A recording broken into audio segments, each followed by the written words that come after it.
सबों को जय यीशु।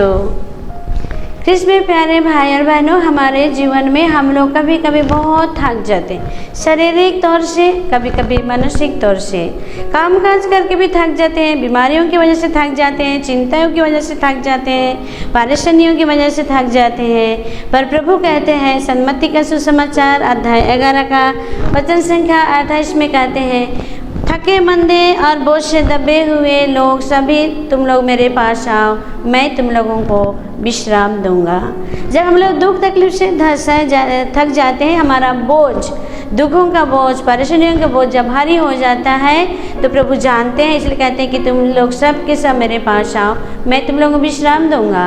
और उसी अध्याय सन्मति के सुसमाचार अध्याय 11 का वचन 30 में कहता है, मेरा बोझा हल्का है, तुम लोग अपना बोझा मुझे दे दो और मेरे बोझा तुम लोग अपने ले लो, क्योंकि मेरा बोझा हल्का है।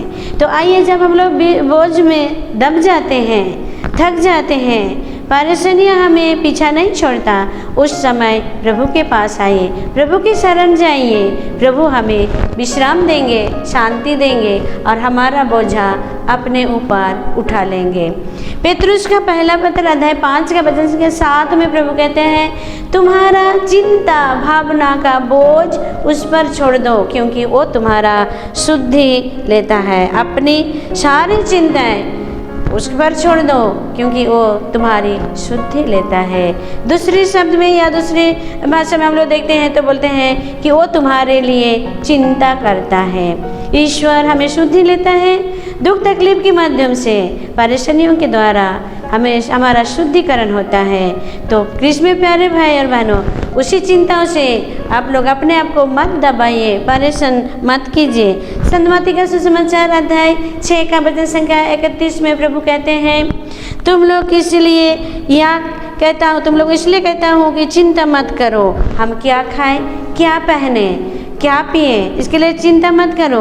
गैर यहूदी लोग इसके बारे में चिंता करते हैं और परेशान रहते हैं। तुम लोग उस पर छोड़ दो, तुम्हारा चिंता है उस पर छोड़ दो, क्योंकि वह उसकी शुद्धि लेती है। तुम अपना चिंता उसके ऊपर छोड़ दो, चिंता मत करो, क्योंकि तुम्हारा स्वर्गीय पिता तुम्हारे इस सब चीज़ों की आवश्यकता है। प्रभु जानते हैं। सन्मति का सुसमाचार अध्याय 6 का वचन संख्या 31 और 32 में कहते हैं कि तुम्हारा स्वर्गीय पिता सब कुछ जानते हैं, तुम्हारा जीवन में किन किन चीज़ों की आवश्यकता है प्रभु जानते हैं। इसलिए प्रभु के बारे में, अपने आप के बारे में चिंता मत करो।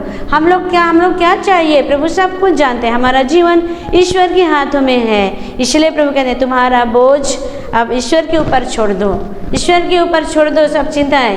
प्रभु हमारी चिंता करते हैं, वो हमें शुद्धि लेते हैं और वो हमें बचाते हैं, क्योंकि वो हमें प्यार करते हैं और हमें शांति देना चाहते हैं। स्तोत्र ग्रंथ अध्याय 94 का वचन संख्या 19 में कहते हैं, जब असंख्य चिंताएं मुझे घेरे रहती थी, तो मुझे तेरी सांत्वना की सहारा मिला था। जब हम लोग जन बहुत चिंता है, बहुत बोझ है, उस समय ईश्वर का प्रेम का सांत्वना हमें मिलता है, सहारा मिलता है। तो हमें हमारे जीवन में जब दुख है, बोझ है, जीवन बोझ लगने लगता है, कठिन लगने लगता है, उस समय ईश्वर को याद कीजिए, क्योंकि ईश्वर हमारा बोझ उठाने के लिए ही इस संसार में आए हैं। प्रवक्ता की ग्रंथ अध्याय 30 का वचन संख्या 22 से 24 में कहते हैं, उदासी का शिकार मत बनो, अपने आप को चिंताओं से तंग मत करो। उदासी से कभी भी किसी का भलाई नहीं हुआ है। तो कृष्ण में प्यारे भाई और बहनों, जब भी जीवन में दुख आता है, बोझा आता है, प्रभु के ऊपर डाल दीजिए, उसके लिए उदासी मत बनिए, क्योंकि ईश्वर हमें शांति देना चाहते हैं। फिलिपियों के नाम पत्र अध्याय 4 का वचन 6 में प्रभु कहते हैं, किसी बात के लिए चिंता मत करो, हर जरूरत में प्रभु से प्रार्थना करो, तुम्हारी निवेदन और विनय धन्यवाद के साथ ईश्वर के सामने रख दो। तो आइए कृष्ण में प्यारे और भाई बहनों, हम लोग सबके परेशानियों से, बोझ से दबे हुए हैं, हमारी बोझ प्रभु के ऊपर छोड़ दें। आप सबों के लिए हम लोग प्रार्थना करते हैं कि आप लोगों के जीवन में जब बोझा आता है, वो बोझा प्रभु यीशु के ऊपर डाल दीजिए, क्योंकि वो हमारी शुद्धि लेता है। सबों को जय यीशु।